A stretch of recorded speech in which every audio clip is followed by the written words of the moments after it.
with not much going on in the market, what do you say we throw in another downside broken wing butterfly in SPX? For our market movers segment, yes. So we've decided that Jenny and I are going to be straight up SPX, near term SPX. Could be 0, could be 1, could be 5, could be 7. That's what we're going to do for our market movers. So today,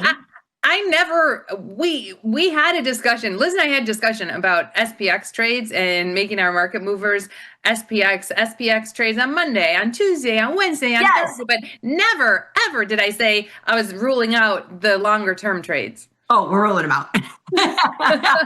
Just made the decision. They gone. Okay, we're just kidding. It's just going to be straight up SPX. But let's jump in and do the downside ratio spread. It's been working. We're going to do it for tomorrow. It's a day. You can do it today for tomorrow. And then tomorrow, maybe we'll do it for Friday. Who's to say? Who's to say? Well, tomorrow is Friday. But on Friday. I'm sorry. On Friday, we can do it for Monday. We'll see. Yeah. Okay, so here's what we're going to do. We did this earlier in the week. It worked out. I mean, the SPX didn't go down into the middle of our broken wing butterfly, but it was higher, and we just kept the credit we collected. What we're doing is looking at tomorrow. We're not trading the 0 day. We're trading the 1 day. We're looking at tomorrow. We don't know if we'll do it on a Friday for Monday, but we've been doing them on a Monday for Tuesday or Tuesday for Wednesday. So today is Thursday, and we're putting on a Friday trade. Open up the option chain. Okay. Perfect. Now, you can place them however you want. This is not a trade recommendation. The way I do mine might be slightly different than Liz does hers. I put my short at, my short would be at the expected move. So my short would be at the 73.40. Okay. And how wide would you like to make this? It doesn't matter. That doesn't matter. Sometimes I'll go 10 by 15. Sometimes I go 5 by 10. It doesn't matter. It depends on what you collect. If I collect $1, I'm fine with it. If I collect $1 on a 5 by 10, I'll do that. If I don't collect $1 on a 5 by 10, I'll widen it. Okay. So when she says 5 by 10, I know if we're going to collect $1, it means this first half is going to be $5 wide, second $10 wide. Yeah. So 80 cents. So it's not enough. Usually I like $1. It's not enough. So you would have to just bring it up. No, I don't bring it up. I would widen it. Okay, widen it. No, that's just how I would set it up. So I wouldn't bring it up. I would widen it. Yeah. Okay. So here we have 5 by 15, where we're collecting $1.60, and then this is $15 wide. So 73.45, 73.40, 73.25. So this second spread, the broken wing of the butterfly, is $15 wide. So if we've got this $5 wide by $15 wide, and we're collecting $1.65, our max loss is $8.35. And that's what we took the other day, I think, about $800 in risk. But we had a 10 by 15.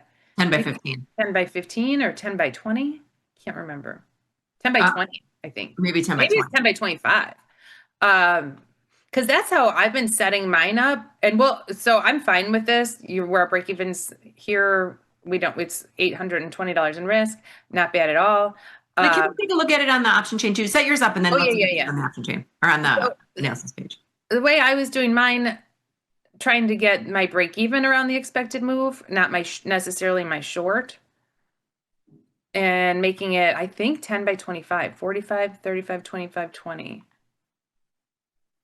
Maybe that's a little too much risk. Maybe 10 by 20. Yeah, 10 by 20. I think this is exactly how I set mine up, where you're risking $1,100. Oh no, I'm sorry. You're risking $840. So it's $840, same as the 5 by 15. Our risk is the same. The max profit is just more because it's $10 wide, and up here the 55.45 instead of $5 wide. You have a wider potential for a wider butterfly.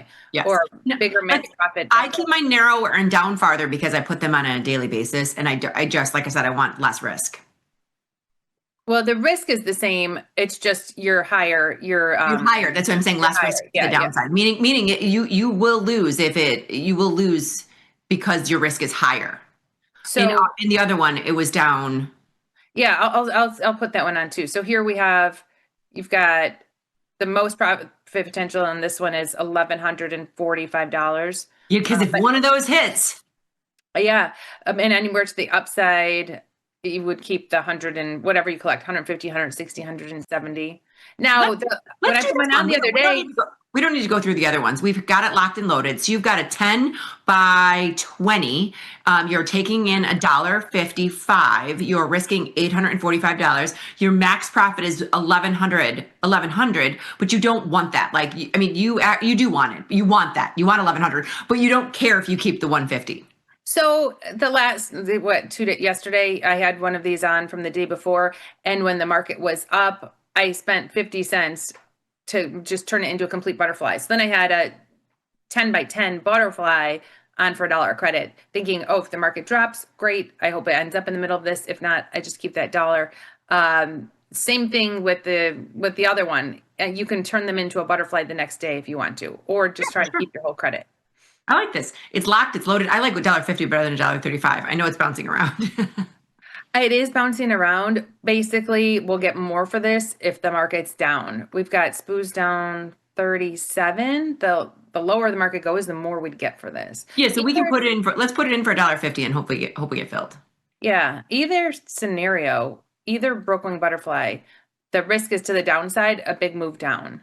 A Yeah, big move down. Right now, the expected move for tomorrow is 57 points. 57 points, and we are right. Our break even is right, almost right to the expected move. A little bit better, but Well, I almost prefer to put these on more towards the end of the day. well, it doesn't. I don't think these matter. Well, I guess who knows? It could, if SPOOs were down 60 by the end of the day, we'll say, geez, we wish we would have put on at the end of the day when SPOOs were down 60.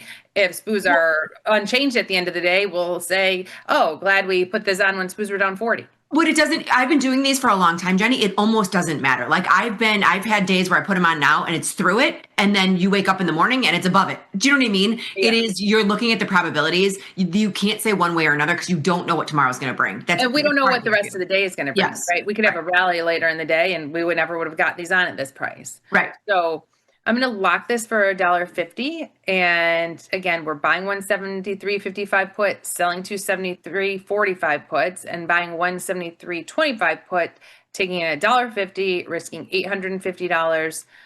If SPX is above all this tomorrow, we just can keep that $150. If it ends up in the middle of this, there's a chance of making more. If we have a big down move, we've got $850 at risk. And these are fun because everything is cash settled. So you don't have to worry about it. You could leave this and never bat an eyelash about it. It's not like you're in SPY where you have to look at it or you might come in long or short 100 shares of SPY. This is all cash settled. That's why we love the SPX for these near-term stuff. And every day I'll get emails. Like this morning I had emails. You are signed. You are signed. Well, I knew that was all either XSP or SPX, something that's cash settled. So you don't really worry about it. It's not like I'm coming in and taking a future. Okay, thank you very much. This was our market mover trade of the day, our SPX trade of the day. How about that?